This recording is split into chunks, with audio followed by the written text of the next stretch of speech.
प्यारे बच्चों नमस्कार। मैं आशा करता हूँ कि आप जहाँ कहीं भी होंगे अच्छे होंगे और अच्छे होने भी चाहिए। तो मैं शशिकांत यादव मैं बात करता हूँ कल जो है ठोस अवस्था के बारे में। क्लास 12th का जो पहला चैप्टर ठोस अवस्था है, तो कल उसके बारे में चर्चा हुई थी थोड़ा सा। आज आगे बात को बढ़ाते हैं। आज हम लोग पढ़ते हैं ठोस के प्रकार। क्या पढ़ते हैं? ठोस के प्रकार। तो ठोस निम्नलिखित दो प्रकार के होते हैं। नंबर 1 क्रिस्टलीय ठोस, नंबर 2 अक्रिस्टलीय ठोस। देखिए आप बच्चों, आप सभी लोग एक कॉपी और एक पेन लेकर के बैठिएगा और नोट को अच्छा से बनाइएगा, क्योंकि यह नोट मैंने अपने हाथ से लिख करके बहुत सिंपल वे में आपको प्रोवाइड कर रहा हूँ, जिससे आपको इस लॉकडाउन के दौर में आसानी मिले और आप अच्छा से पढ़ सकें। तो आप मेरी बातों को मानिएगा और अच्छा से नोट बनाइएगा और मेरी बात पे ध्यान दीजिएगा बहुत इत्मीनान से, क्योंकि बहुत ही सिंपल वे में बहुत आसान तरीके से मैंने आपको नोट जो है बना करके दे रहा हूँ। तो बात करते हैं क्रिस्टलीय ठोस में। क्रिस्टलीय ठोस में होता क्या है? ऐसे ठोस जिनके कण एक निश्चित व्यवस्था से जुड़े होते हैं क्रिस्टलीय ठोस कहलाते हैं। तो निश्चित व्यवस्था का मतलब क्या होता है? निश्चित व्यवस्था का यहाँ पर यह मतलब है कि इनमें एक सिस्टमेटिक तरीके से एक सिस्टम से, इस सिस्टम का मतलब क्या होता है कि यहाँ पर जो आपका है सिस्टम का यही मतलब है कि जैसे आप एक घर बनाते हैं तो घर पे जो है पहले ईंट रखते हैं, ईंट के ऊपर सीमेंट रखते हैं, फिर ईंट रखते हैं, फिर सीमेंट मतलब कि एक सिस्टम तरीके से ईंट फिर सीमेंट फिर ईंट फिर सीमेंट रखते रखते रखते रखते एक घर आपका बन जाता है। उसे कहते हैं सिस्टमेटिक व्यवस्था। तो क्रिस्टलीय ठोस में जो ठोस होते हैं वो सिस्टम से जुड़े होते हैं, एक निश्चित क्रम से जुड़े होते हैं। जैसे मैग्नीशियम है, फ्लोरीन है, क्लोरीन है, आयोडीन है, ब्रोमीन है, कॉपर है इत्यादि। अब बात करते हैं क्रिस्टलीय ठोस के गुण। तो क्रिस्टलीय ठोस के जो गुण होते हैं, नंबर 1 इनमें कणों की निश्चित व्यवस्था होती है, बता दिए आपको। ऊपर ईंट का एग्जाम्पल है, घर का एग्जाम्पल लेकर के। दूसरा है कि इन्हें चाकू से काटने पर छोटे छोटे टुकड़ों में क्या होते हैं? बंट जाते हैं। जैसे मैंने बताया आपको, एक ठोस लिया था, उसको चाकू से अलग अलग पार्ट में क्या है काट करके दिखाने पे अलग अलग बंट जाते हैं। नंबर 3 ये विषम दैशिक प्रकृति के होते हैं। विषम दैशिक प्रकृति का यही मतलब होता है कि जैसे इनके मान जो हैं अलग अलग दिशा में ले जाने पर क्या होते रहते हैं? बदलते रहते हैं। इनके मान जो है निश्चित नहीं होते हैं। नंबर 4 ये निश्चित ताप पर, मतलब एक किसी निश्चित ताप पर पिघलते हैं। किसी निश्चित ताप का मतलब होता है कि इनको जो है पिघलाने के लिए इनको एक टेम्परेचर की आवश्यकता होती है। उस टेम्परेचर का मतलब जैसे 100 डिग्री, 150 डिग्री, 200 डिग्री, 400 डिग्री, मतलब कि एक टेम्परेचर होता है कि मतलब कि इस 100 डिग्री पर पिघलेगा तो उससे कम टेम्परेचर देंगे तो पिघलने वाला नहीं है। नंबर 5 इनके कणों की दीर्घपरासी व्यवस्था होती है। कणों की दीर्घपरासी व्यवस्था होने का मतलब है कि देखिए आपको मैं फिगर में दिखाया हूँ बना करके, जो कण होते हैं वो कहाँ है? बहुत दूर दूर। क्या होते हैं? बहुत दूर दूर होते हैं। उसके बाद चलिए आप बात आते हैं क्रिस्टलीय ठोस पे, अक्रिस्टलीय ठोस पे आते हैं हम। तो अक्रिस्टलीय ठोस में क्या होता है? वे ठोस जिनके कण एक निश्चित क्रम में नहीं जुड़े होते हैं। मतलब कि क्रिस्टलीय ठोस का उल्टा है, क्रिस्टलीय ठोस का एकदम उल्टा है अक्रिस्टलीय ठोस। मतलब उसमें निश्चित क्रम में जुड़े थे, इसमें निश्चित क्रम में जुड़े नहीं होते। जैसे लकड़ी है, माइका इत्यादि। लकड़ी के जो कण होते हैं वो किसी भी तरीके से जुड़ सकते हैं लकड़ी में। अक्रिस्टलीय ठोस के गुण क्या आपके हैं? अक्रिस्टलीय ठोस में निम्नलिखित गुण। नंबर 1 इनके कणों की व्यवस्था निश्चित नहीं होती है, ऊपर वाले का उल्टा है। इन्हें चाकू से नहीं काटा जा सकता है। ये समदैशिक प्रकृति के होते हैं। समदैशिक प्रकृति का मतलब होता है इन्हें किसी भी दिशा में ले जाइएगा, इनके मान जो बदलते नहीं हैं। नंबर 4 है इसे ताप देने पर ये नर्म हो जाते हैं। ताप देने पर नर्म होने का मतलब कि जल्दी पिघलते मतलब कि जल्दी ये पिघलते नहीं, सिर्फ नरम होकर के रह जाते हैं। नंबर 5, इनमें लघु परासी व्यवस्था होती है।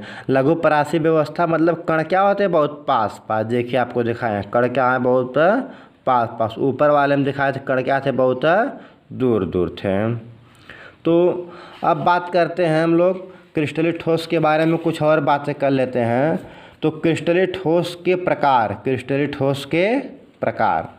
तो आपका देखिए क्रिस्टलीय जो ठोस है 4 प्रकार के होते हैं। क्रिस्टलीय ठोस 4 प्रकार के होते हैं। नंबर 1 आणविक ठोस, नंबर 2 आयनिक ठोस, नंबर 3 धात्विक ठोस, नंबर 4 सहसंयोजक या नेटवर्क ठोस। ठीक, तो हम लोग बात करते हैं सबसे पहले आणविक ठोस के बारे में। किसके बारे में बात करते हैं, आणविक ठोस के बारे में। तो ऐसे ठोस जो अणुओं से मिलकर बने होते हैं आणविक ठोस कहलाते हैं। ये बहुत मुलायम होते हैं और बहुत कम ताप पर पिघलते हैं। कहने का मतलब है आणविक ठोस का मतलब अणु, एक होता है परमाणु, एक होता है अणु। तो कई परमाणुओं को मिलाने से क्या बनते हैं, अणु बनते हैं। मतलब कि जो आणविक ठोस है छोटे छोटे छोटे छोटे अणुओं से मिलकर बने होते हैं। और ये क्या होते हैं, कठोर होते हैं। कठोर के साथ साथ ये जो है बहुत मुलायम क्या होते हैं, मुलायम होते हैं। मतलब कि इन्हें कम ताप पर, इतना ज़्यादा कठोर नहीं होते हैं, मतलब हल्का कठोर होते हैं और इन्हें कम ताप पर ही पिघला सकते हैं हम लोग। जैसे CCl4 और I2, मतलब कार्बन टेट्राक्लोराइड। कोष्टक में S का मतलब होता है सॉलिड। क्या होता है, सॉलिड। मतलब कार्बन टेट्राक्लोराइड जो होता है वो ठोस होता है, क्या होता है। और आयोडीन भी क्या होता है, ठोस होता है। अब बात करते हैं नंबर 2 आयनिक ठोस। किसकी बात करते हैं, आयनिक ठोस। तो ऐसे ठोस जो आयनों से मिलकर बने होते हैं आयनिक ठोस कहलाते हैं। ये द्रव की अवस्था में विद्युत के क्या होते हैं, सुचालक होते हैं। ये कठोर होते हैं, ये अधिक ताप पर पिघलते हैं। मतलब कि ये आयन, आप सभी लोग जानते हैं कि आयनिक ठोस का मतलब होता है आयनों से मिलकर। आयन क्या होते हैं, आयन 2 प्रकार के होते हैं, धन आयन और ऋण आयन। और बता रहा है कि द्रव, मतलब कि इनको पानी में घोलने पर ये विद्युत के क्या होते हैं, सुचालक हो जाते हैं। मतलब इनमें विद्युत प्रवाहित होने लगती है और इनको पिघलाने के लिए अधिक ताप की आवश्यकता होती है। जैसे फॉर एग्जांपल NaCl, क्या है, NaCl। कोष्टक में S का मतलब सॉलिड है और आपका KNO3 पोटेशियम नाइट्रेट, क्या पोटेशियम है, नाइट्रेट आपका है। तो हम लेते हैं जैसे NaCl। NaCl को जब तोड़ते हैं तो Na positive plus Cl negative में टूट जाता है। मतलब कि Na के ऊपर चला जाएगा पॉजिटिव, Cl के ऊपर चला जाएगा निगेटिव। तो जहाँ पे मतलब कि जो ऐसे ठोस जो धनायनों और ऋणायनों से मिलकर बने होते हैं उन्हें क्या कहते हैं, आयनिक ठोस कहते हैं। अब बात आती है धात्विक ठोस। किसकी बात आती है, धात्विक ठोस। ऐसे ठोस जो धातुओं से मिलकर बने होते हैं, धातुओं से मिलकर बने होते हैं धात्विक ठोस कहलाते हैं। और इनमें धात्विक चमक, विद्युत के चालक, तन्यता और आघातवर्धनीयता का गुण होता।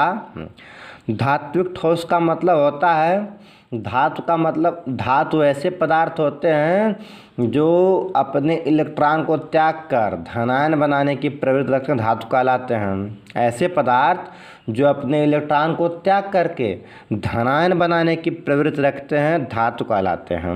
अच्छा, धातु का मतलब होता है उनमें सोना, चांदी, कॉपर का गुण पाया जाता है। तो यहाँ पे धात्विक ठोस की बात हो रही है, मतलब ऐसे ठोस जो धातुओं से मिलकर बने होते हैं धात्विक ठोस कहलाते हैं।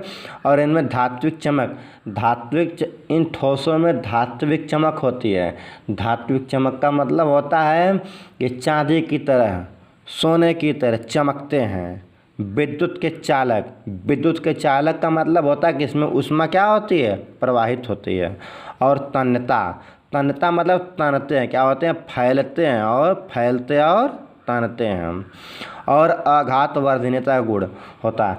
आघात वर्धनीयता का मतलब होता है कि इनको चोट मारने पर, यहाँ पे धातु रख करके उस पर क्या मारिए, चोट मारिए।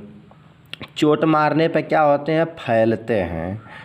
जैसे आप कभी बाजार में गए होंगे, लोहार की भट्ठी पर आप सभी लोग देखे होंगे कि लोहे को आग में गर्म करके लोहार उस पर क्या मारता है, चोट मारता है, लोहा क्या होता है, फैलता है। जैसे आपका एजी सिल्वर हो गया, फेरस मतलब लोहा हो गया, कापर सोना चांदी इत्यादि होते हैं। तो चांदी, आपका लोहा और कापर ये सब क्या होते हैं, धात्विक ठोस होते हैं। अब आपके बात आए सहसंयोजक ठोस। क्या बात आए, लास्ट है आपका टॉपिक सहसंयोजक ठोस। सहसंयोजक ठोस का मतलब क्या होता है, सहसंयोजक ठोस का मतलब होता है, इसको हम सभी लोग, आपको ऊपर मैंने दिखाया है कि एनसीईआरटी में सहसंयोजक ठोस को नेटवर्क ठोस लिखा है। तो मैं दोनों का कॉम्बिनेशन करके आपको बता रहा हूँ कि सहसंयोजक ठोस को नेटवर्क ठोस भी कहते हैं। कहीं नेटवर्क ठोस आएगा तो भी, सहसंयोजक ठोस आएगा तो भी, आप वही चीज़ बताएंगे। अच्छा, नेटवर्क का मतलब क्या होता है, आप सभी लोग जानते हैं कि नेटवर्क का मतलब होता है क्या, जुड़ना। क्या होता है, जुड़ना, एक दूसरे से जुड़ते हैं, उसमें कम से कम दो लोग, कम से कम दो लोग। जैसे हम आप सभी लोग मोबाइल से बात करते हैं, तो मोबाइल से जब हम फ़ोन लगाते हैं, अपने एक साथी से दूसरे साथी पे जब फ़ोन लगाएंगे तो कम से कम उसमें दो लोग जुड़ते ही हैं। तो एक नेटवर्क का के माध्यम से ही जुड़ते हैं। तो यहाँ पे नेटवर्क ठोस का मतलब है कि ऐसे ठोस जिनमें एक ठोस किसी दूसरे ठोस से मिलकर एक बड़ा सा ठोस पदार्थ बनाते हैं।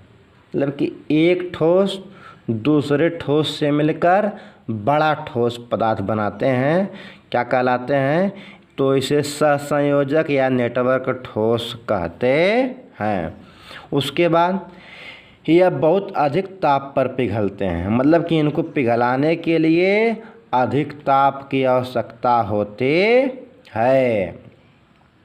और द्रव अवस्था में विद्युत के क्या होते हैं, सुचालक नहीं होते हैं।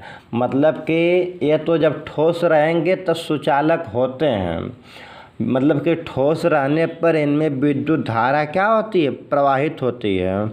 और जब इन्हें द्रव अवस्था में लाया जाएगा तो ये विद्युत के सुचालक नहीं, क्या हो जाएंगे, कुचालक हो जाएंगे। जैसे ग्रेफाइट, हीरा इत्यादि।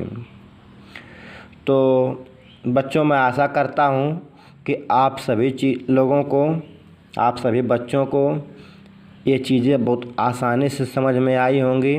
और जिस किसी बच्चे को न समझ में आए वो कमेंट बॉक्स में कमेंट करके या मोबाइल नंबर पर कॉल करके वो अपने कन्फ्यूजन को दूर कर सकता है। मेरी यही उम्मीद आपसे है कि आप सभी लोग नोट को अच्छा से बनाएं और बहुत अच्छा से इसको लिखें, पढ़ें, क्योंकि ये बहुत सिंपल वे में आपको मैंने नोट प्रोवाइड किया है। Okay, thank you.